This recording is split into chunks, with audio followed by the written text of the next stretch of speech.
Bom, Malta, primeiramente, obrigado, tá bem, pela presença de todos aqui. Hoje a gente vai fazer uma talk, foge um pouquinho dos padrões aqui que nós já tivemos na UVEI. Normalmente são talks técnicas. Essa vai ser uma talk, ela é mais focada em Agile, ela é um pouco mais focada em história, e a gente vai fazer uns comparativos bem bacanas, bem interessantes para esse nosso mundo de tecnologia, mundo empresarial e até, por que não, e como ser uma pessoa melhor. Eu até brinco um pouquinho sobre isso, é uma talk que eu já fiz algumas vezes e honestamente espero que vocês gostem. Bom, primeiro, quem eu sou? uh, Pronto, sou o Carlos, nascido no Rio de Janeiro. Vim para Portugal tem aproximadamente 4 anos. Vim pela UBI e continuo na UBI desde então. Sou flamenguista de carteirinha e sócio do Sporting já há 3 anos, ou seja, gosto mesmo de sofrer. Adoro. A minha vida, na verdade, se resume a desenvolvimento web. Adoro mesmo, quer dizer, a vida em relação ao trabalho, lógico. Então, tudo, na verdade, em relação a desenvolvimento web, especificamente PHP, que é a minha linguagem que eu mais adoro, podem contar comigo. E, enfim, estou aqui para a gente tentar fazer uma internet um pouquinho melhor. Sou fã de Agile e todos os ramos que assim tem. Logo a seguir ao Agile, ou seja, é o Scrum, o XP, o Board, o Pomodoro, enfim, qualquer técnica que esteja ali dentro do Agile, eu sou realmente muito fã. Já fiz alguns cursos e, enfim, mais ou menos esse sou eu. Um ponto interessante também aqui, antes de começar a nossa conversa, a qualquer momento, por favor, vocês podem parar, adicionar aqui alguns pontos, alguma dúvida, até para não ser um monólogo aqui, a gente pode, enfim, fazer alguns comparadores, alguns comparativos, enfim, vocês estão completamente livres para isso, tá bem? Eu só não estou conseguindo ver vocês, só estou ouvindo. E pronto, basicamente é isso, vamos lá.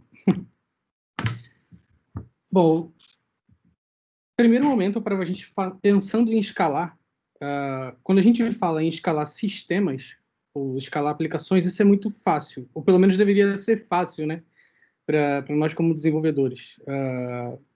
Só que quando a gente começa a falar em escalar pessoas, isso realmente é um problema, é difícil. E isso é difícil por quê? Bom, que pessoas são complicadas, né? É algo que eu até brinco com o pessoal, realmente, pessoas é algo complicado enfim, é uma das razões que se torna difícil escalar. Generalizando, existem 3 tipos de pessoas. São os bebês, os adolescentes e os adultos. E tornando um paralelo disso, a gente criando um paralelo de pessoas para empresas, a gente poderia falar que as startups são os bebês, as empresas de médio porte são os adolescentes e os adultos são as empresas de grande porte, são as grandes empresas. E para ficar bem claro, nessa mesma analogia, a gente pode, enfim, ter certeza que uma startup e uma empresa adulta, ou seja, que estão ali bem distantes na sua linha temporal, elas, mesmo com o mesmo goal, elas vão ter uma missão e uma cultura provavelmente diferente. Escalar é muito importante dizer que não é apenas ficar grande. E um exemplo que eu dou sobre escalar, não é se tornar apenas grande, é você tentar transformar uma formiga num tamanho de um elefante. Isso é impossível de acontecer, porque basicamente uma formiga, a estrutura interna do ser vivo não vai permitir que isso aconteça. E pensando em ser vivo, bom, as empresas elas não são seres vivos, mas elas possuem uma coleção de seres vivos. Uma coleção de pessoas, uma coleção de famílias, uma coleção de tribos, uma coleção de civilizações. E pensando aí sim nessas empresas, como é que a gente pode escalar times, escalar pessoas para equipes de 2 para 20 pessoas, ou de 20 para 200 pessoas? Bom, e aí começa a nossa brincadeira. Essa resposta, ela começa a ser respondida se a gente começa a voltar 2000 anos atrás. E a gente pode começar com os espartanos. E essa apresentação, ela vai focar em basicamente 3 organizações militares diferentes, tá bem? São os espartanos, os mongóis e os romanos. A gente vai tentar fazer aqui uma analogia, uma brincadeira, na verdade, tornando essas organizações militares em empresas, onde os espartanos eles serão as startups, e a gente vai chegar lá. Os mongóis serão as empresas de médio porte e os romanos as empresas de grande porte, tá bom? Começando com os espartanos, é engraçado porque os espartanos eles tinham um exército de mais ou menos 10 mil guerreiros. E na outra ponta, os romanos eles chegaram a ter no auge deles meio milhão de guerreiros, de soldados, né? E é bem interessante isso, porque, enfim, durante toda essa a história entre eles, eles sempre, tanto os três, eles foram referências nas suas aptidões de guerra, né? Desculpa. O ponto principal para a gente começar a falar de escalar e tudo mais, a gente vai depender de dois pontos principais nesse primeiro momento. O primeiro vai ser a colaboração e o segundo a comunicação. Mas só que como é que a gente pode manter as pessoas informadas, sempre informadas e seguindo sempre o mesmo objetivo? É isso, é assim, é um grande problema no início, comunicação com objetivo. Quando a gente está falando somente de duas pessoas, é compreensível, é mais simples você colocar duas pessoas para conversar e seguir aquele mesmo objetivo, atingir aquele mesmo objetivo. Então, duas pessoas provavelmente não será um grande problema a gente chega lá. O grande problema começa quando o nosso time ou a nossa equipe ela cresce, a nossa empresa ela cresce, porque começa a acontecer os famosos ruídos. E, enfim, realmente o que a gente quer evitar são os ruídos. Porém, para cada pelo menos uma pessoa que entra, aumenta pelo menos um número N de possíveis conexões entre essas pessoas conversando. Carlos, o que você está falando? Alguém pode admitir para mim a pessoa? Desculpa. Já está. Obrigado. Então, Carlos, o que você está falando de interconexões entre pessoas? Pronto, no slide a seguir, eu vou tentar explicar mais ou menos o que é isso. Nós temos uma fórmula, isso é uma fórmula de grafos. Provavelmente os desenvolvedores daqui eles sabem, não é nem um pouco necessário saber isso, mas é só para a gente deixar aqui bem claro o quão possível é ter conexões entre pessoas. Se vocês podem analisar aqui 5 pessoas, aqui provavelmente nós somos aqui 10, provavelmente, não sei, estou aqui chutando, mas 5 pessoas a gente pode ter diferentes 10 tipos de conexões entre elas. Ou seja, a pessoa A pode se relacionar com a pessoa B, C, D ou E, e a outra por si só com outros tipos de pessoa. Ou seja, tudo isso com 5 pessoas existem provavelmente 10 tipos diferentes de uma mensagem ser passada, 10 tipos diferentes de sentimentos sendo trocados de maneiras diferentes. Com 10 pessoas, isso já sobe para 45. Com 15, já escala para 190. A título de curiosidade, eu peguei uma imagem da Huawei, de no final de 2019, nós éramos 844 albilos, e eu honestamente nem sei se isso a gente estava contando toda a empresa ou somente, enfim, a parte de desenvolvimento. Se a gente, enfim, é um número brutal, é um número absurdo. E pegando esse número e jogando na nossa formulazinha, a gente tinha muito próximo a 400 mil opções de conexões diferentes. Então, vocês podem imaginar o quão louco é a gente ter uma mesma mensagem sendo trocada de uma quase 400 mil maneiras diferentes. É realmente assustador o fato que crescer pode ser um problema. Só que, pronto, antes de seguir e para a gente ir para o próximo slide, eu queria só fazer um adendo aqui que realmente escalar é algo confuso. Escalar, seja o que for, seja desde tecnologia a pessoas, é realmente confuso e ok. E por que é confuso? Nós somos humanos e não existe uma fórmula mágica, não existe uma receita para a gente conseguir resolver problemas entre times e problemas entre empresas para, enfim, crescerem com sucesso. Mas existem sim coisas que a gente pode fazer para melhorar como desenvolvedor ou como gestor ou até mesmo como pessoa para tentar evitar alguns certos tipos de problemas. Então, pronto, a gente agora pode começar. Pronto, a gente vai começar com os espartanos, que é a nossa startup, tá bem? Os espartanos, eles eram pequenos, como eu falei, eles eram aproximadamente 10 mil guerreiros, 10 mil soldados, mas eles sabiam fazer algo como ninguém, guerrear. Um outro fato dos espartanos, que é bem curioso, é que eles tinham, como é que eu posso dizer? Eles tinham uma forma muito única de viver. Mesmo treinamento, lutas e até no seu meio ambiente, eles praticavam muita nudez.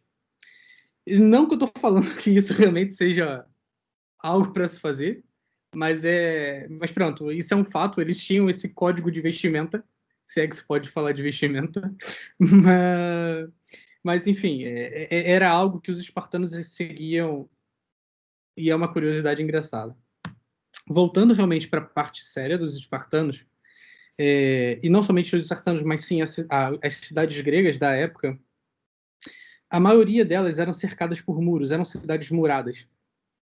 Enquanto os espartanos, pelo menos bem no início da época, antes de atingir o seu auge, os espartanos eles escolheram defender a cidade deles, as cidades, com muros humanos. Eles chamavam dos muros espartanos. Porque eles falavam que os espartanos, eles traziam muito mais proteção do que meros, entre aspas, muros de concretos, vamos dizer assim. Se isso não ser usado, eu não sei o que é. Basicamente, essa obsessão da guerra dos espartanos e de se tornar melhor, ela começava desde cedo. E quando eu digo desde cedo, é do tipo, desde o nascimento realmente. Os bebês espartanos, eles nasciam e eram batizados primeiro com vinho. É uma outra curiosidade que, se calhar, não é tão bom a gente trazer para os dias atuais. Mas logo a seguir, os pais eles levavam esses bebês por um conselho de anciões espartanos, que eles basicamente eles pegavam esses bebês e eles analisavam se o bebê ele era saudável, se tinha enfim, algum probleminha. E se esse bebê ele não tivesse apto para entrar na sociedade espartana, ele era abandonado em encostas ou em florestas para morrerem, desculpa, ou então serem pegos por outros povos ou algo assim. Ou seja, já desde o dia 1, o famoso espartano já realmente se tornava um guerreiro. Já com 7 anos de idade, as crianças espartanas, especificamente os meninos, eles entravam para as escolas militares e nas escolas militares eles realmente se tornavam verdadeiros guerreiros. Eles eram espancados até para ficar muito forte. Então, tipo, desde os 7 anos eles eram espancados, eles tinham que conviver com os treinamentos, com uma escassa quantidade de comida, e eles passavam por diversas provas de testes que, infelizmente, muitos não sobreviviam. As meninas, e isso é uma característica muito dos espartanos, e não muito do povo da época, mas dos espartanos, elas também iam para as escolas na época. O que é um início de uma tentativa de ter uma igualdade de direitos. Porém, elas não iam para a guerra guerrear, elas iam para uma espécie de escola de bons costumes, ou alguma coisa assim, enfim, para a sociedade e tudo mais. Os espartanos, eles desde quando nasceram, como eu falei, e durante toda a sua trajetória de vida, eles acreditavam realmente que foi um povo que nasceu para guerrear. Eles literalmente, eles bebiam sangue durante alguns dias. E eu não estou brincando, isso é realmente sério. Os jovens, os espartanos jovens, eles eram incentivados a roubar comida ou roubar roupa de outros povos ou até entre os povos. E aí você vai falar assim, Carlos, mas eles não eram punidos pelo roubo e tudo mais. Sim, eles eram punidos caso fossem pegues roubando. Se eles fossem pegues roubando, eles eram punidos. Mas se eles roubassem e não fossem pegos, eles eram celebrados, né, por isso. Para você ver o quão a cultura espartana era realmente focada no combate, vamos dizer assim. Com 12 anos, os jovens espartanos eles já começavam a ir para as primeiras campanhas, para as primeiras batalhas, né? Eles não iam para os frontes, mas eles já começavam a ir para as batalhas. E tudo que eram dados para eles era basicamente essa capa vermelha, como vocês estão vendo na apresentação. Essa capinha espartana é uma capa que representa exatamente o exército espartano. E era suposto que essa criança, né, vamos dizer assim, esse jovem, ele fosse para a batalha, ele retornasse com vida, somente com essa capa. Com 20 anos de idade, o soldado espartano, esse sim já soldado, ele estava apto a tentar entrar no clube espartano. E por que eu digo tentar entrar no clube espartano? Porque você só conseguia entrar para essa sociedade se todos os membros do clube admitissem a sua entrada. Ou seja, você tinha que ter voto unânime para poder entrar no clube espartano. E se até os 30 anos você não fosse aceito pelo clube espartano, você falhou em ser um cidadão espartano. E com isso, a sua posição na sociedade era muito inferior. Os homens espartanos, eles poderiam casar a partir dos 20 anos de idade, mas eles nunca poderiam viver até os 30 anos de idade com a família. Eles deveriam viver nos quartéis. Após isso, sim, eles poderiam viver em família, porém eles eram reservistas do exército espartano até os 60 anos de idade. Os espartanos eles eram muito leais aos seus pares, eles eram muito fiéis enfim, a todos aos seus pares e aos seus times. Eles eram muito obedientes às suas unidades, aos seus chefes diretos. Desculpa. Quando um combatente espartano... Desculpa, deixa eu beber um pouquinho d'água. Um combatente espartano, quando ele ia para a batalha, e ele, por um acaso, se perdesse o seu escudo, ele era muito mal visto dentro da sua legião.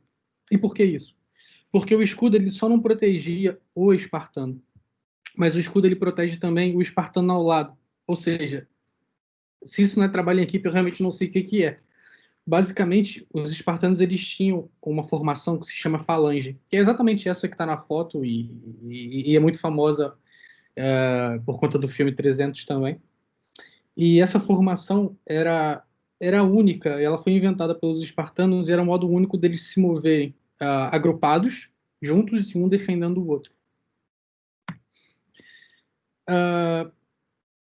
Os espartanos eram realmente uma equipe muito pequena, e quando eu digo equipe, porque eu chamo os espartanos da a elite especial da Grécia. É como se fosse o BOP do Rio de Janeiro, mas da Grécia.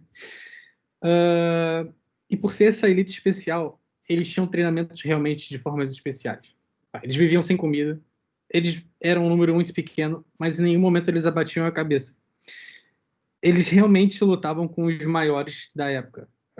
Acho que o que simboliza os espartanos foi a Batalha de Termópolis, que basicamente, quando eles eram somente 300, é bem verdade que eram 300, mas com dois aliados, que eram os tebanos e os teópios, eles enfrentaram centenas de milhares de persas e conseguiram, assim, nesse momento, fazer história. Eles simplesmente destruíram um exército que era 5 vezes, pelo menos, maior do que eles. It's 19 hours. Desculpa. E basicamente é assim que toda startup ou pelo menos deveria ser no início. Você é pequeno, você não tem muito a perder, mas você tem grandes batalhas com grandes e pessoas poderosas, né? Então, com isso, a gente pode aprender, a gente pode tirar a nossa primeira lição com os espartanos. Tentar ser o que eles fazem, que é descobrir o que eles faziam de melhor e fazer. Basicamente, os espartanos eles viviam da guerra. Era o que eles sabiam fazer. Eles eram as forças especiais, realmente. Na Grécia, quando alguém precisava de alguma coisa especial, de alguma força-tarefa, era somente necessário enviar alguns poucos espartanos com a sua capinha vermelha e o seu escudo, que provavelmente era a famosa missão dada, missão cumprida. Por que isso? Porque os inimigos espartanos sabiam que se você está mexendo com um espartano, você está mexendo com todos os espartanos. O sentimento de equipe realmente era um sentimento muito único dentro da sociedade espartana.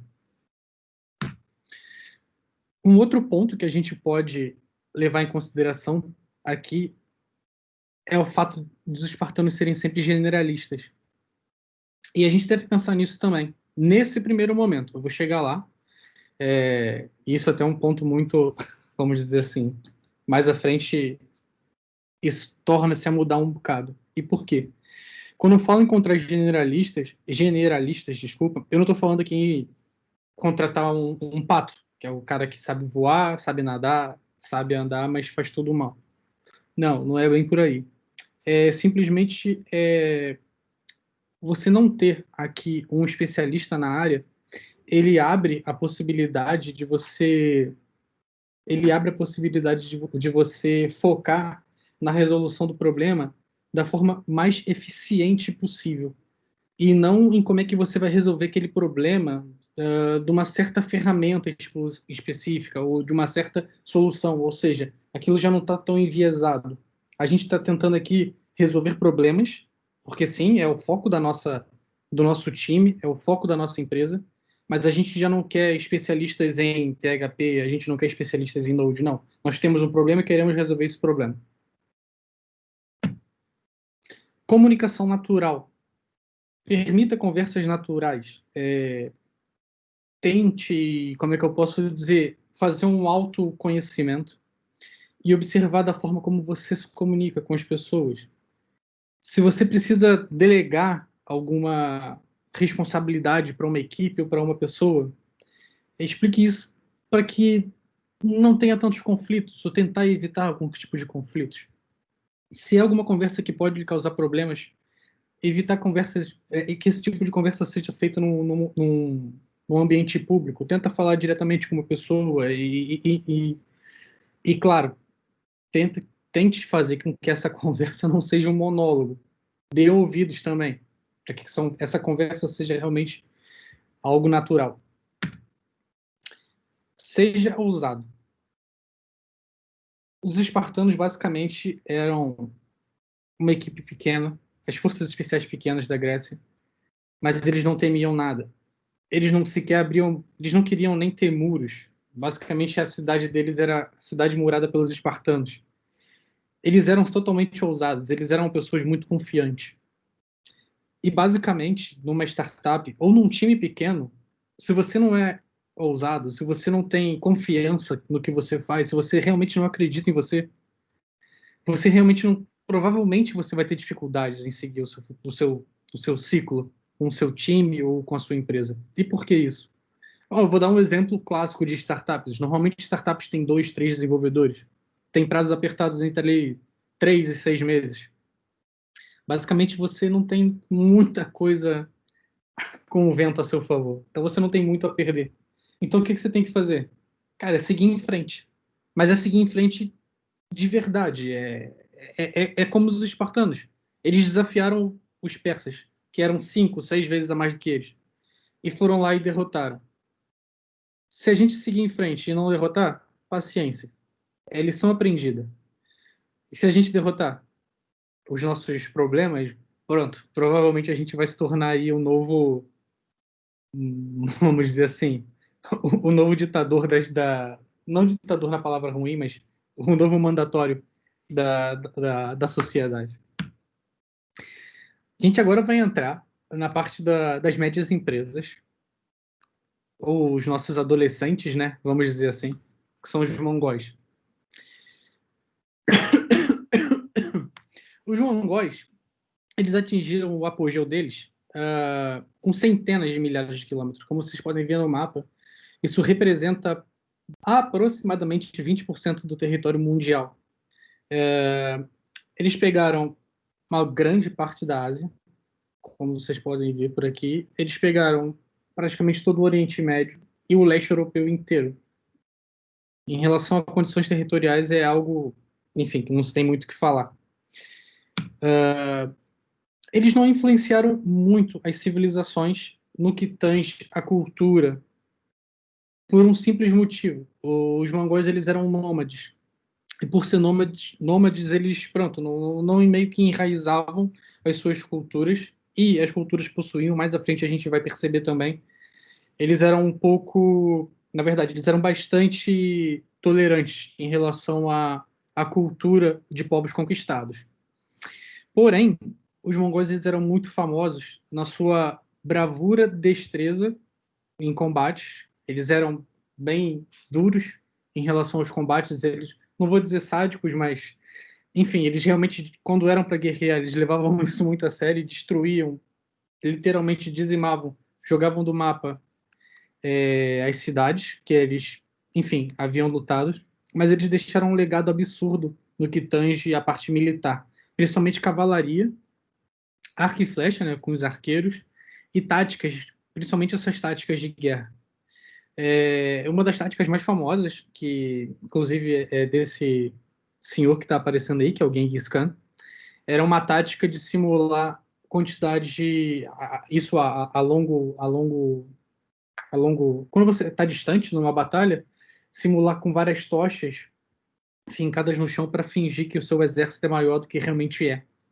Então eram táticas que a gente está falando aqui, enfim, século I, quer dizer, na verdade até antes disso. Então a gente está falando de coisas aqui bem interessantes e são táticas adotadas, foram muito adotadas até pouco tempo depois.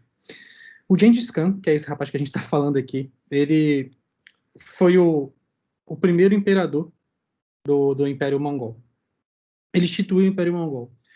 Mas a história desse cara também foi um bocado dura. Ele, com 9 anos de idade, viu o pai dele ser envenenado. E com 9 anos de idade, com o pai sendo envenenado, ele se tornou o representante da sua tribo na Ásia. E como é que ele foi conseguindo crescer a sua tribo? Através de parcerias e estratégias nas tribos mais próximas. Ele foi expandindo assim o seu território.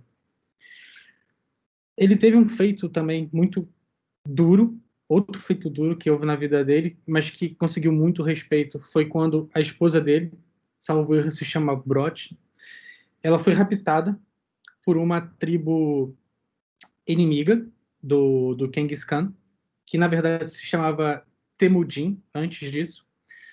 E basicamente ele reuniu seus melhores guerreiros e disse: essa tribo ela não deve mais existir. E literalmente essa tribo foi varrida do mapa. Essa tribo ela deixou de existir. Eles resgataram a esposa, que foi raptada por eles. E nesse momento o Temundi ele conseguiu um status absurdo. Ele matou o irmão dele numa pescaria, ou seja, era uma família um tanto tribulada, mas para ele conseguir manter o seu poder de reinado. E matou um dos melhores amigos também, que por acaso era dessa tribo, essa tribo que era uma tribo inimiga dele. Quando ele teve esse feito de matar um dos melhores amigos dele da época, aí sim ele se tornou Genghis Khan, que significa governador universal. O Genghis Khan, ele foi o maior comandante militar, né? Pelo menos o mais bem sucedido da história, e isso é um fato. Basicamente, os mongóis, em 25 anos, nas mãos do Genghis Khan, eles conquistaram mais terras que os romanos em 400 anos, na mão de diversos imperadores.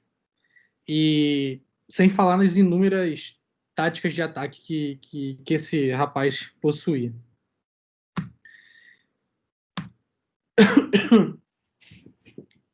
O Genghis Khan e os mongóis, como eu disse no início, eles não tinham tantas influências, não, pelo menos não deixaram tantas raízes culturais, porque eles aperceberam que para você conseguir criar um império gigante, para você criar um time de sucesso, você tem que aceitar os hábitos dos povos que você quer conquistar ou que você está conquistando com que você quer trabalhar. Então, eles permitiram, assim, tanto os hábitos culturais e quanto a religião dos povos conquistados. E não somente isso, eles incentivavam,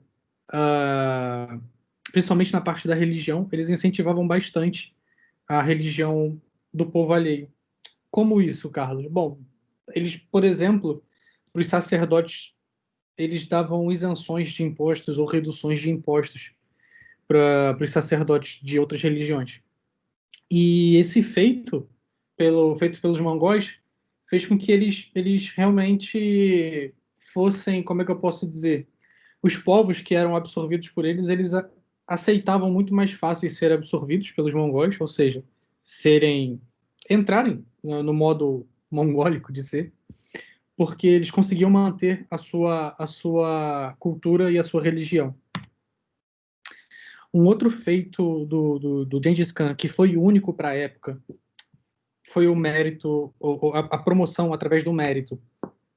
Até, enfim, não somente os mongóis, mas outras tribos, todo tipo de promoção ela seguia uma linha sanguínea, ou uma linha, como é que eu posso dizer? Uma linha que não seguia padrões de meritocracia. E o Gengis Khan acabou com isso, e ele começou a adotar a meritocracia na distribuição dos seus cargos. Então, basicamente, quem ele julgava merecedor recebia, sim, promoções. Independente das origens. Você poderia ser de uma tribo ou de uma linhagem, enfim, baixa, casta baixa ou casta alta, e você era apto a isso. E esse feito tornou o Gengis Khan muito popular na época. Início dos direitos iguais. Isso aqui também é um outro ponto muito interessante no Império Mongol. Enquanto os homens eles estavam guerreando, quem mantinha a economia girando entre as cidades e nos povos, e não eram poucos os povos, como a gente pode ver no mapa, eram as mulheres. Então, as mulheres faziam a economia girar dentro desses povos, e também eram as mulheres que ocupavam os cargos mais altos da religião xamânica, que era, enfim, a religião transcendental do povo mongol.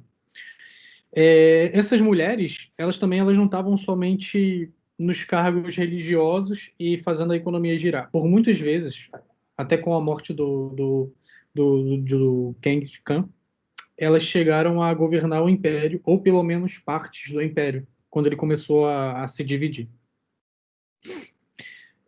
Um dos feitos mais, enfim, famosos do Império Mongol foi a famosa Rota da Seda, né? Foi realmente aqui que os mongóis conseguiram fazer dinheiro, vamos dizer assim. Basicamente, eles ligaram a Ásia até a Europa e eles cobravam tributos, cobravam essas taxas para as pessoas fazerem essa rota, com segurança, que era o mais importante. Então, basicamente, os povos que não permitiam que essa rota fosse, né, segura, ele dizimava esses povos. Então, o Genghis Khan e os mongóis, eles tinham uma ideia de não queremos guerra, queremos algo que seja pacífico para todos, mas não vamos fugir dela se realmente entrarmos em guerra. Eles eram um pouquinho assim. Uma rápida adaptação. Eram um povo incrível em relação a isso. Eles eram únicos no uso de cavalos, eles eram um povo nômade, então eles utilizavam muito disso. Mas o mais engraçado é que, mesmo por ser nômades, eles eram especialistas em diversos tipos de terreno. Eles se adaptavam muito rápido a qualquer tipo de terreno. A gente está falando do povo que entrou da Ásia até a Europa. Imagina a quantidade de terrenos diferentes. E, basicamente, cidades muradas, ou seja, algo que foge completamente da vida cotidiana do mongol, eles conseguiam mesmo assim invadir essas cidades. E por diversas vezes existem relatos que quando eles começavam a fazer o cerco em volta das cidades muradas para fazer as invasões, essas cidades elas já se rendiam, porque falavam assim, não vale a pena lutar contra os mongóis. Realmente não vale a pena. E já se entregavam para a cidade manter-se de pé. Os mongóis eles deixaram inegavelmente uma marca em relação principalmente na parte militar. Eles derrotaram, enfim, dezenas de povos e defenderam centenas de vezes os seus territórios, que eram gigantes. E, basicamente, você conquistar povos, ou conquistar, vamos dizer assim, conquistar feitos e defender o seu time, é basicamente o que uma empresa de médio porte deve fazer, fazendo analogia para o nosso mundo atual. Mas como que a gente deve fazer isso? Bom, a gente começa com pensamento estratégico, né? A gente, enfim, não deve tomar decisões baseadas em sentimentos ou, sei lá, baseadas em emoções. A gente tem que tomar como exemplo o Gengis Khan, que era um cara extremamente estrategista. Ele era ele era um cara que realmente pensava bem antes de executar as suas ações. E aqui a gente pode pegar um exemplo de um outro estrategista, um estrategista já americano, o John, que ele é da aeronáutica americana. Ele criou o princípio UDA, eu não sei se alguém já ouviu falar. UDA, traduzindo, né, para português, ele é um princípio que é o UDA Loop, que é observar, orientar, decidir e agir. Exatamente. Então, com esses princípios, a gente pode tentar fazer uma analogia de primeiro a gente observa, a gente vai orientar, decide e depois age. E tudo isso em ciclos. É um princípio fantástico. Eu indico para todo mundo depois dar uma olhada no UDA Loop. E esse princípio ele vai realmente te ajudar, ou pelo menos vai te dar um início do que pode ser realmente uma solução para futuros problemas. E talvez até possa te manter, diria eu, um passo à frente de alguns tipos de problema. Focar no que e não no como. Essa parte aqui é muito interessante, porque basicamente, se tem uma frase que poderia resumir isso evite microgerências, evite microgerenciamentos. Vocês viram o tamanho do Império Mongol, do exército mongol em forma territorial. Era gigante. E as tropas mongóis elas tinham uma liberdade muito grande, dadas pelos seus superiores. Quanto maior era o objetivo dos mongóis, era até maior a liberdade dos soldados para executar os seus objetivos, né? Então, eles meio que focavam nos resultados e não no processo dos resultados. Eles simplesmente eram a missão dada, a missão vai ser cumprida, mas não como a missão vai ser. Simplesmente dê a missão e deixe aquilo ser feito. Então, basicamente, dê essa autonomia aos seus funcionários, ao seu time, aos seus pares. Permita acreditar ou dê a confiança aos seus pares. E quando eu digo aqui pares, é realmente, enfim, literalmente os nossos pares mesmo que dê essa sensação que você acredite no seu amigo, ou, enfim, passe essa confiança. E isso é muito importante, tanto para quem faz e tanto para quem recebe.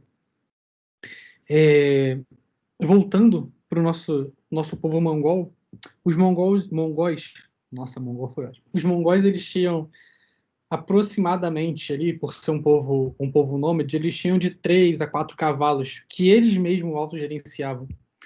E eles andavam dias com isso, eles viviam da terra por ser um povo nômade. Então as estratégias deles eram muito entre eles mesmos geridas, diferente de outros povos.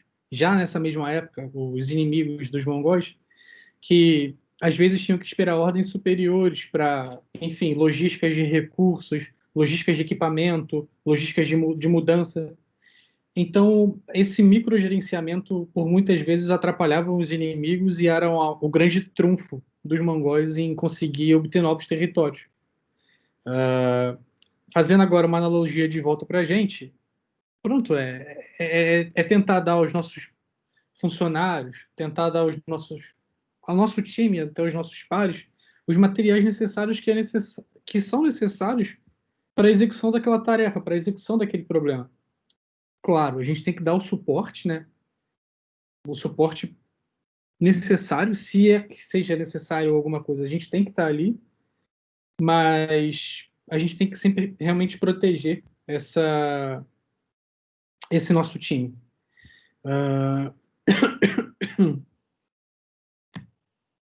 Fique pequeno. Isso é uma outra parte interessante, porque é um conceito que até hoje os times também, mas até hoje os exércitos utilizam, que são as organizações militares e outros tipos de organizações, elas têm pequenos squads, né? São pequenos times para se trabalhar. E com os mongóis eles não eram diferentes. Eles trabalhavam também em pequenos squads, em pequenos times, e juntos eles faziam grandes unidades. Então, a gente pode tentar fazer essa analogia também. E crescer não significa que, quando a gente cresce, todos os devs eles têm que reportar para um tech lead, que por sua vez vai reportar para o manager, que vai reportar para o VP, que vai retornar para o CEO, para o CTO. Não necessariamente. A gente não deve ter esse pensamento arcaico de empresa. A gente pode começar, talvez, a pensar em pequenas guildas, ou, sei lá, não tentando utilizar esse padrão que é o padrão Spotify, que é muito famoso, tentar pensar em estruturas familiares, onde são equipes com estruturas familiares, que essas se relacionam-se entre si, que podem se relacionar-se com outras estruturas familiares quando necessário. E essas pequenas estruturas são times, mas são times pequenos, que claramente podem se relacionar, devem se relacionar, na verdade. Mantenha uma estrutura simples. Claro, uma estrutura, ela tem que ser boa, mas acima de tudo simples.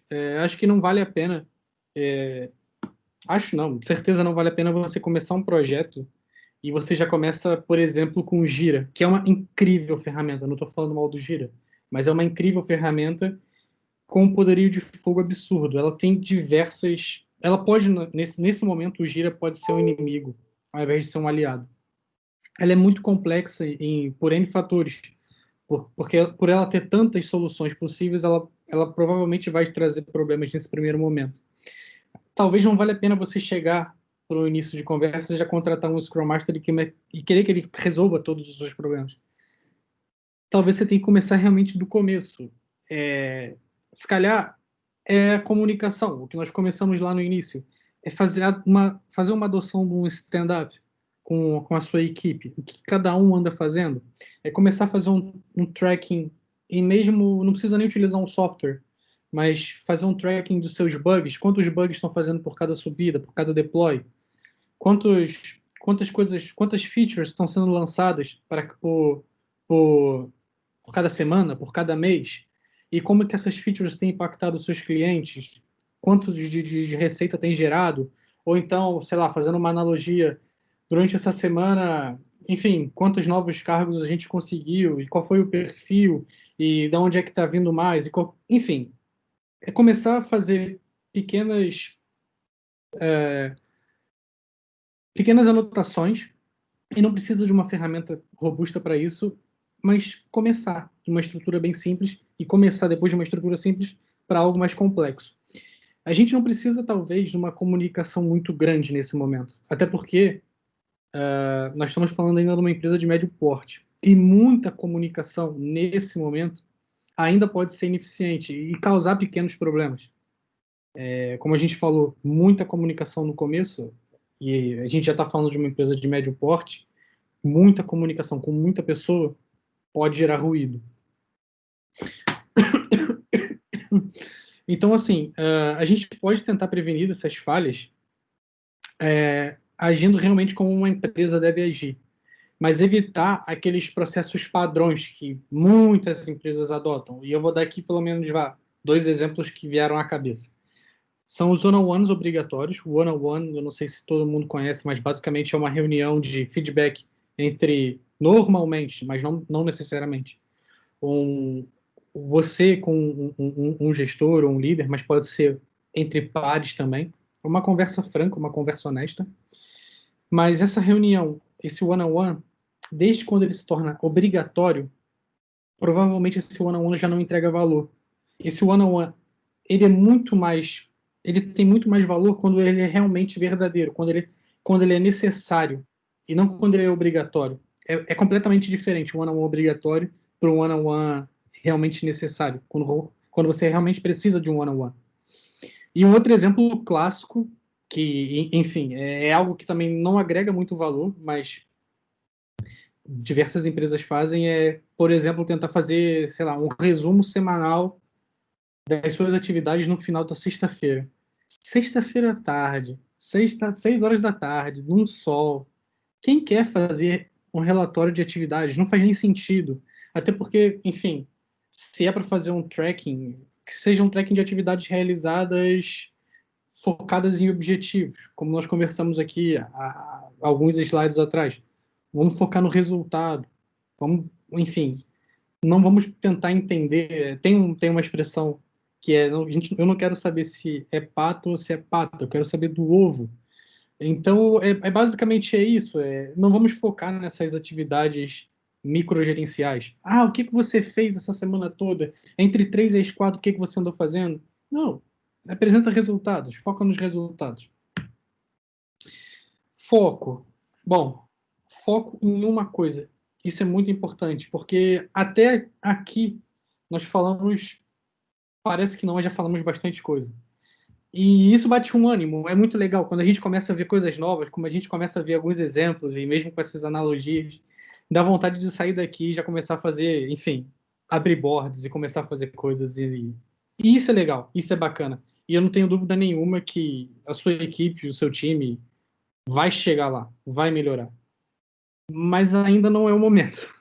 Desculpa, mas ainda não é o momento. Por enquanto, o nosso objetivo é fazendo uma analogia aos mongóis, o nosso objetivo agora não é, se calhar, o nosso objetivo não é invadir novos territórios, mas sim fazer uma análise e tentar perceber onde é que a gente pode melhorar as nossas deficiências, para aí sim a gente começar a montar um grande império. Então, se calhar agora a gente fazer uma autoavaliação, perceber onde é que a gente tem que melhorar e manter um foco de melhora nesse local. É fácil a gente identificar mais de 3, 4, 5 pontos para melhorar. E ainda bem, porque se a gente também não tiver que melhorar, é uma pena. A gente tem que melhorar sempre. Mas, se calhar, não tente melhorar também todos ao mesmo tempo. Porque quem quer tudo não quer nada. Então, foca em objetivo. Melhore como pessoa, como equipe, como entrega. Mas foca-se nisso e faça isso de uma forma perseverante. Vou só dar uma pausa para beber uma aguinha, malta, rapidinho. Bom, bacana.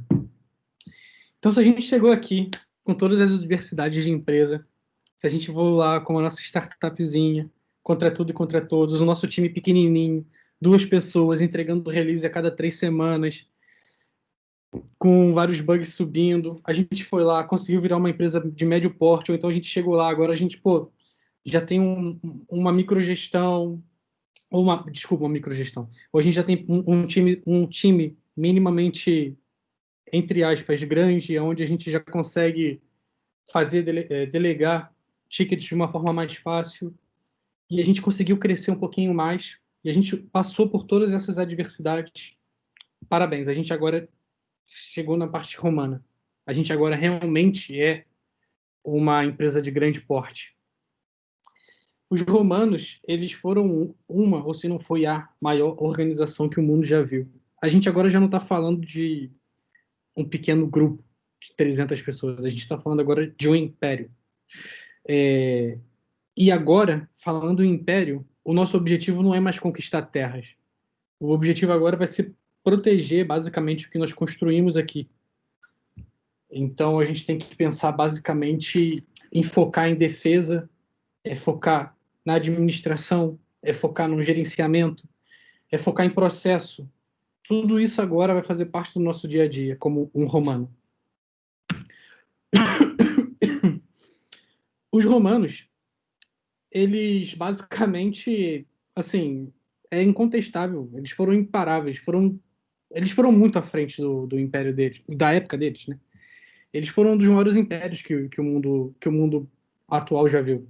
E o seu legado, ele influencia todos nós até hoje, né? A gente pode falar aqui alguns rápidos, como a nossa língua, as nossas leis, pelo menos a grande maioria, religião, sei lá, arquitetura, tipo de governo, senado e tudo mais. Enfim, os romanos eles deixaram um legado, e a gente está falando do século I, ou até, na verdade, por aí, século I, ou um pouquinho antes disso, na verdade. O Império Romano, ele durou um pouco mais de 400 anos. Ele começou 27 anos de Cristo e foi até 475 depois de Cristo. E a sua estrutura militar era única, porque ela era muito bem treinada em squads, mas treinadas entre os próprios romanos de uma forma única, porque eles tinham os seus próprios especialistas em cada área. Falar sobre o Império Romano é bem complicado nesse curto espaço de tempo. A gente já está aqui... desculpa. A gente já está aqui com... Parece que não, mas... Uau, 1 hora. E eu não estava à espera disso. Tomei um susto. Falar sobre eles é realmente... É muito difícil falar nesse curto espaço de tempo. E eu vou tentar passar o mais rápido agora sobre eles, mas eu vou fazer uns highlights sobre o exército romano, principalmente da área militar. Esse cara que a gente está vendo aqui agora, o Augusto César, ele foi o fundador desse império, tá bem? E por que ele fez tanto sucesso entre os soldados? Bom, o Augusto César, não muito diferente do Genghis Khan, ele valorizava muito os seus soldados. E por valorizar, eu digo aqui também agora, bonificar os seus funcionários, né, os seus soldados. O Augusto César, ele, no início, ele dava pedaços de terra, né? Ele dava terras para os seus soldados combatentes e ele dava também grandes riquezas. Só que o que aconteceu? Pronto, as terras acabaram, a população aumentou, então o Augusto César ele decidiu mudar essa forma de bonificação. Então ele fazia uma gratificação baseada numa quantidade X de valor por serviços prestados ao povo romano. Isso hoje pode equiparar-se talvez ao nosso 13º, ou enfim, o nosso salário a mais, ou até um tipo de pensão, seria a nossa reforma, o valor de pensão. E voltando para o nosso exército em si, ele era basicamente dividido em 2 grandes grupos, tá? Tinha um grupo dos oficiais e tinha um grupo dos praças. Os oficiais, eles ficavam mais nas áreas grandes povoadas de Roma, das províncias romanas. Grandes povoadas, quando eu digo, com mais de 5.000 romanos vivendo nelas, tá bem? E os soldados romanos, eles serviam durante 25 anos o exército romano. E o alistamento obrigatório, ele não acontecia, salvo em situações de emergência. Aí sim, o alistamento era obrigatório para o exército romano. Junto com o exército romano, eles tinham diversos aliados. Era um império muito grande, então eles tinham diversos aliados. Basicamente, esses aliados eles eram recrutados eram peregrinos, né, que não eram cidadãos romanos. E eles eram destacados, assim como os romanos, em diferentes áreas dentro do exército. Seja elas cavaleiros, arqueiros, soldados e até mesmo nas forças especiais. Porém, esses auxiliares, né, esse grupo de auxiliares especiais, eles eram recompensados pelos romanos, depois de 25 anos prestados ao exército romano, eles eram agraciados com o título de cidadão romano. E aí sim eles se tornavam romanos depois de 25 anos de prestações de serviços ao exército. O exército também, eles recrutavam mercenários, que era um grupo de aliados, mas totalmente fora do império, né? Que é uma espécie de consultores. E esses legionários, né? Que agora a gente já está falando de uma legião de soldados, eles eram incríveis, eles tinham um status dentro da sociedade romana, era muito elevado o status social dos soldados. Eles eram bem pagos. Os soldados romanos, eles tinham os melhores equipamentos de combate. Isso comparado tanto com os mercenários quanto com os não cidadãos romanos. Eles eram realmente a elite. E você lutar contra um romano com os equipamentos e com a logística romana era terrível. Os romanos, eles respeitavam muito uma hierarquia entre eles. Dentro desse exército legionário, existia o legionário-chefe, que era o responsável por essa legião. Esse, por sua vez, reportava ao governador da província, da região de Roma, que, por sua vez, ele reportava ao imperador de Roma. Então, eles tinham toda essa estrutura muito bem seguida e com padrões muito bem definidos. Porém, isso não significa que elas não tinham autonomias. Todas essas províncias que possuíam essas legiões, elas possuíam sua autonomia até para se juntar com outras legiões e seguir para alguns frontes de combates ou para seguir algumas missões. Não era realmente necessário escalar até o último nível da ponta para resolver algum tipo de problema. E isso a gente pode ver, tentando fazer uma analogia para o nosso mundo real, quantas vezes, eu posso aqui dar diversos exemplos, mas não vale a pena, quantas vezes a gente não fica preso porque, sei lá, um time um time de desenvolvimento está preso porque precisa, talvez, às vezes, de uma validação de QA, ou então porque QA travou alguma coisa, quer dizer, travou, porque QA, enfim, prendeu alguma coisa, ou está dependendo de alguma coisa de DevOps, ou alguma coisa de front.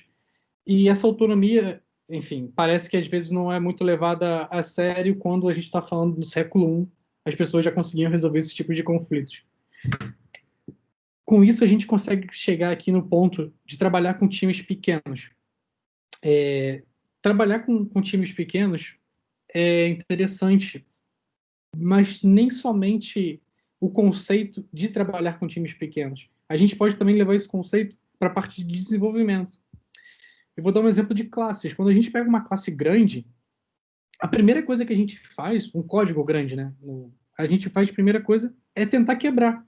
É tentar separar aquela classe, é tentar abstrair a lógica em pequenas outras lógicas, em pequenos outros micro pedacinhos de código, para tentar facilitar a gerência de código, para tentar facilitar a manutenção de código.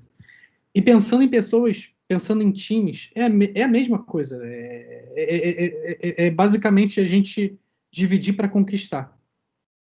Só que para permitir esse princípio, e algo que é muito importante para se tornar até natural, se tornar fácil, é a gente ter um padrão.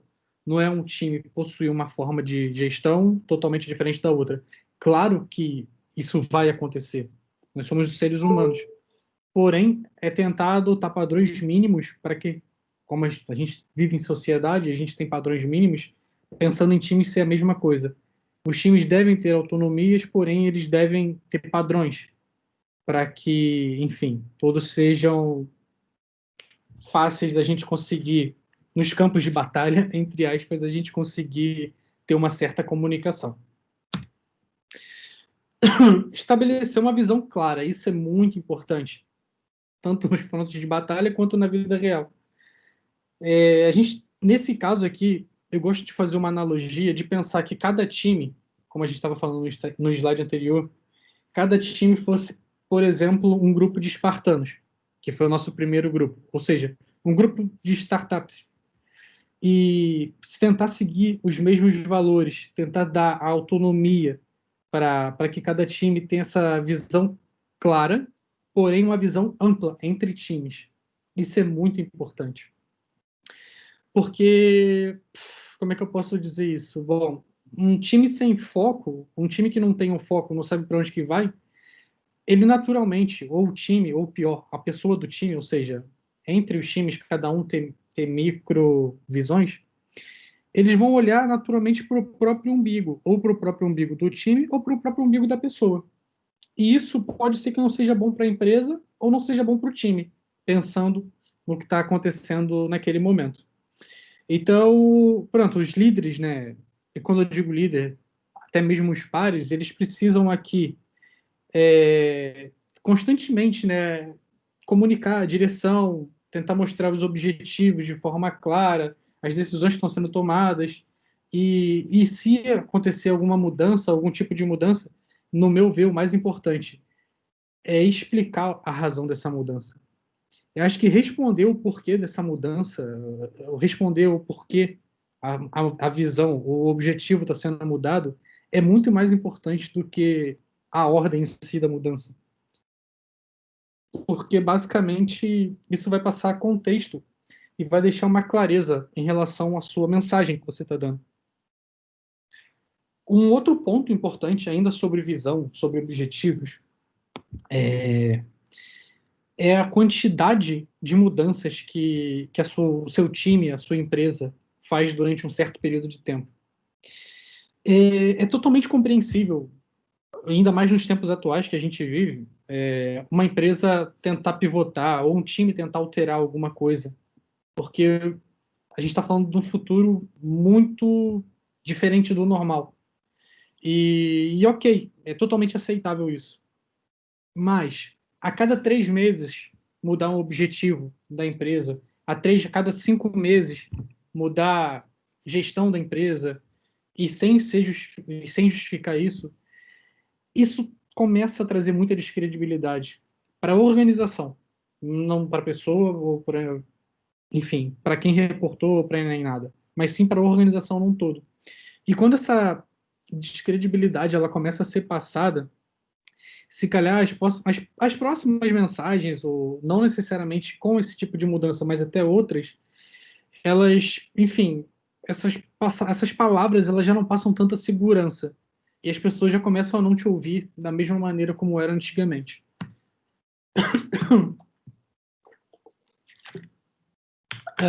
Logística.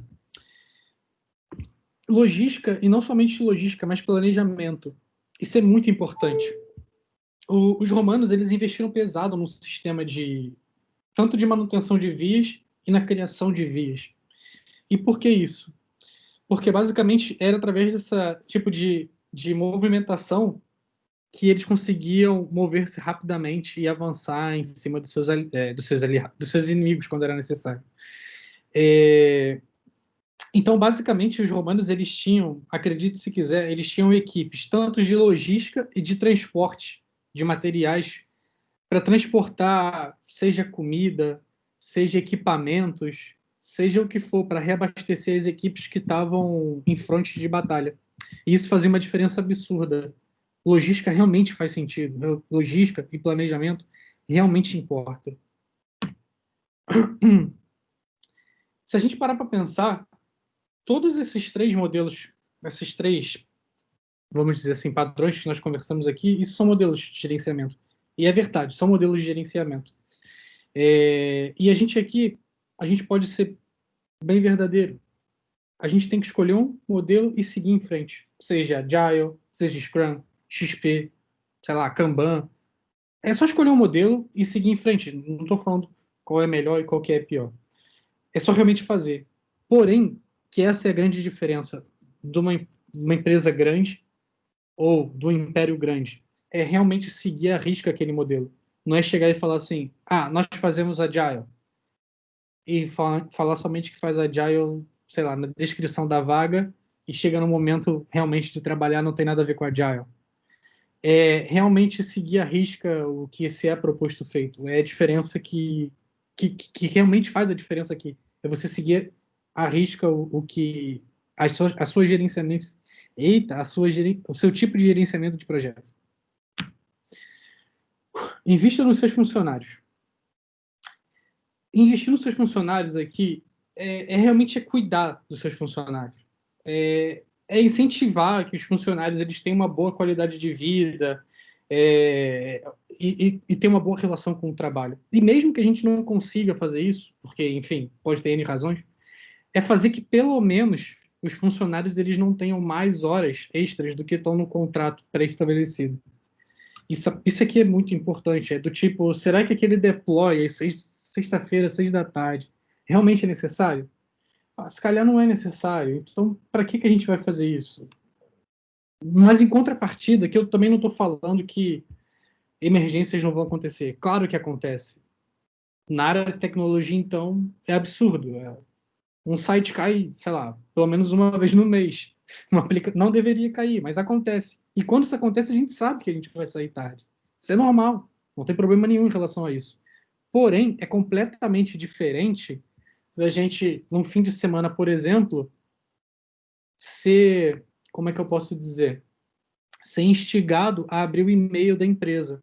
Ou então, trabalhar numa feature, numa funcionalidade nova, num horário depois do expediente. Isso não é natural, isso não é saudável, nem para a empresa e nem para o funcionário. Vamos tentar evitar esse tipo de gestão. Saúde mental. Nesse tempos pandêmicos é até fácil esse slide. Eu acho que foi o mais fácil, na verdade, falar sobre saúde mental. Basicamente, os romanos eles investiram muito na saúde física e mental dos soldados. Eles, na época, eles foram pioneiros no desenvolvimento de práticas medicinais e com uma razão única e óbvia. Um soldado doente, seja físico ou mentalmente, ele não conseguia render numa campanha ou sequer defender a própria cidade. Então, sei lá, a gente oferecer uma segurança mental, ela é importante, principalmente nos dias atuais. Falar sobre, sei lá, saúde mental, burnout, depressão, ansiedade, que muito desenvolvedor tem. Isso é normal, isso afeta a maioria de nós. E eu acho que é ok, a gente não deve ter vergonha de falar isso. Muito pelo contrário, a gente tem que saber lidar com isso. Reconhecer e celebrar trabalhos duros. Todo mundo agora, independente da profissão, está cada dia mais trabalhando de uma forma solitária, de uma forma cansativa. Basicamente é você e o computador, aquela pausa para tomar o café com o amigo praticamente acabou. Enfim, a gente está vivendo uma época muito diferente. E basicamente a gente fica aqui sentadinho em frente a essa tela desse computador, horas, mandando comandos e por diversas vezes recebendo erros que a gente sequer sabe como começar a resolver aquele problema. E, enfim, a gente acaba se questionando se realmente é bom bastante ou não para aquele tipo de trabalho que a gente está trabalhando. Em contrapartida, a gente acaba indo ladeira abaixo, perde confiança e tudo mais, isso é horrível. Tenta fazer o oposto. Reconheça o seu trabalho duro, reconheça o trabalho duro da sua equipe, do seu time, do seu par. Pequenas entregas, seja qual for, tem valor, seja o que for. Você, hoje conseguiu fazer algo que gerou valor, seja pequeno ou não, gerou valor, celebre. Realmente é comemorar. Abre uma garrafa de vinho, bebe uma taça. Assim, comemora, valorize as pequenas coisas, porque realmente isso faz muita diferença, principalmente nos momentos atuais. Introduza especialistas. Diferente dos espartanos, aqui a gente realmente começa a precisar de especialistas. E quando eu digo trazer especialistas, não necessariamente é contratar pessoas novas, mas você pode pegar os seus generalistas, a sua equipe que já sabe muito bem sobre como funciona o seu processo, e torne ela especialistas. Conversa com a sua equipe, com o seu time, e veja os interesses, tanto profissionais, mas principalmente os pessoais também. Pensar num plano de desenvolvimento, de como que essa pessoa pode evoluir junto com a empresa. Algumas pessoas, sei lá, vão querer ser gestores, outras um perfil mais técnico, e ok, nós somos seres humanos, isso não é problema nenhum. Eu acho que, enfim, nesse momento é um pouco mais difícil, por conta da situação pandêmica, a gente não está tendo muito esse tipo de relação, mas acho que a gente consegue ainda conversar um pouquinho, mesmo que dessa forma distante, a gente consegue tentar trabalhar em cima desses tipos de especialistas. Por último, eu juro que não vou demorar mais, já ocupei muito tempo de vocês, tenha conversas honestas. Não importa se essas conversas vão ser longas, se elas vão ser curtas, se elas vão ser difíceis, enfim. A gente está tentando ter conversas para evitar conflitos, provavelmente. Ou, enfim, normalmente a gente tem que ter esse tipo de conversas para evitar conflitos. Conflitos são chatos, eu acho que ninguém quer conflitos, mas é realmente importante ter tipos de conversas que podem ser chatas para evitá-los. E onde é que eu estou querendo chegar aqui? A gente compreende perfeitamente que durante o dia a dia não tem tempo, tem outros objetivos, e às vezes gasta ali menos tempo para ouvir, ou talvez o nosso par, ou talvez o nosso, sei lá, pensando numa posição de manager, talvez a gente não consegue ter tempo para ouvir o nosso subordinado, ou enfim, a gente não consegue ouvir as outras pessoas, até que estão ao nosso lado. E essa pessoa que não é ouvida, ela acaba gerando, vai nutrindo um pequeno sentimento, quer dizer, pequeno que vai crescendo, na verdade, um sentimento de uma fonte, vamos dizer assim, de maus pensamentos. E isso pode ser propagado muito rápido para o seu time. E quando isso acontece, enfim, normalmente quando você percebe isso, é sinal que você já perdeu o controle sobre essa situação. E esse tipo de conversa, o tipo de conversa honesta, honestamente, isso não vai acontecer num almoço de sexta-feira, não vai acontecer num bar, isso não vai acontecer num cafezinho de 15 minutos. Provavelmente não. Esse tipo de conversa ela tem que ser muito séria, ela tem que ser muito franca, ela tem que ser muito aberta, tanto de um lado quanto do outro. Porém, é mais fácil você resolver cortar, entre aspas, o mal pela raiz, tendo uma conversa franca, dura, mas franca e verdadeira, do que tentar evitar e tentar contornar esse tipo de problema. Perder funcionário é algo que uma empresa nenhuma quer, é chato. E por isso, talvez, ter conversas honestas é algo que pode evitar esse tipo de problema e tornar, talvez, esse funcionário não tão confiante, mais confiante e satisfeito. Bom, resumindo aqui tudo, algumas dessas táticas, elas podem ser aplicadas, né, às nossas necessidades, às suas necessidades, outras nem tanto. Eu acho aqui que a gente tem que seguir, né, nosso mindset, seguir o nosso feeling e manter o foco, talvez. A gente tentar dar autonomia ou passar autonomia aos nossos teammates, aos nossos pares, enfim, é tentar ser o tipo de pessoa que a gente gostaria que a gente estivesse trabalhando. É tentar se tornar cada vez mais uma pessoa melhor para construir um time ou construir uma empresa melhor. E com isso, eu agradeço, Malta. Obrigada. Foi muito Fa- difícil. Eu falei imenso. Calma aí que agora eu não consigo fechar isso. Olha, eu tô com a boca seca. Eu falei imenso, eu tô